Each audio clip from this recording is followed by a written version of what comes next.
আসসালামু আলাইকুম। Welcome to Miki's little land. চলে এসেছি অনেক দিন পর নতুন একটি ভ্লগ নিয়ে।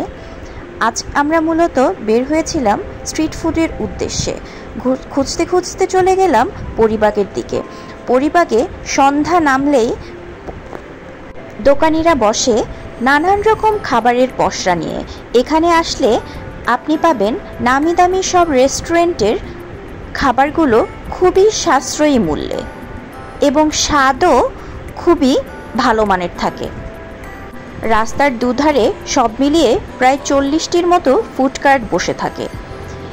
এখানে আসলে পাওয়া যাবে পিৎজা, ডোসা, মোমো, বিভিন্ন রকম ফ্রুট জুস, মুড়ি, চিত্রুটি, হাঁসের মাংস, লাইভ কাবাবের স্টেশন, এমনকি আমি সেদিন পিঠাও দেখেছি।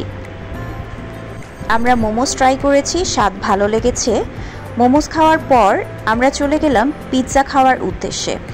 একটা পিৎজা আমরা অর্ডার করেছিলাম মাত্র 200 টাকায় 9 ইঞ্চ, এবং যখন আমাদের পিৎজাটি প্রোভাইড করা হলো তখন আমাদের খুবই ভালো লেগেছে, স্বাদ খুবই ভালো ছিল এবং পর্যাপ্ত পরিমাণ টপিং দিয়ে তারা পিৎজাটা তৈরি করেছিল।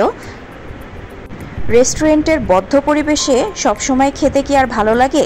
এজন্য সবাইকে আমি সাজেস্ট করব আপনারা খোলা আকাশের নিচে পরিবাগের এই ফুড কার্টগুলোতে একদিন খাবার ট্রাই করবেন। ক্যান্ডি ফ্লাওয়ার্স দেখতে পেয়ে আমার মেয়ে একটি ক্যান্ডি ফ্লাওয়ার্স নেওয়ার বায়না ধরলো এবং তাকে একটি আমরা কিনে দিয়েছিলাম। আমরা পটেটোর একটা ফ্রাইড পটেটোর একটা আইটেম ট্রাই করেছিলাম, আমাদের ভালো লেগেছে। এই যে এখানে ফুচকার কার্ট আছে, এই কার্টটিতে হাঁসের মাংস, খাসির মাংস, গরুর বট, ছিটা রুটি, চাউমিন, নানান রকমের পিঠা ওরা বানিয়ে প্রোভাইড করছিল।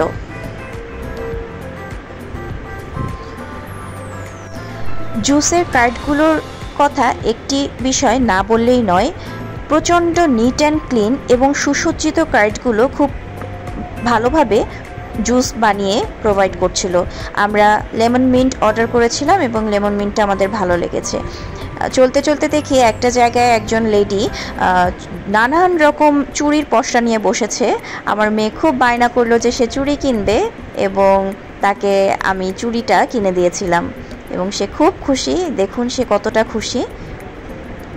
স্ট্রিট ফুড খেতে বের হলে না আমার চা না খেলে জমে না, এজন্য তান্দুরি চা বিক্রি করছিল এক মামা।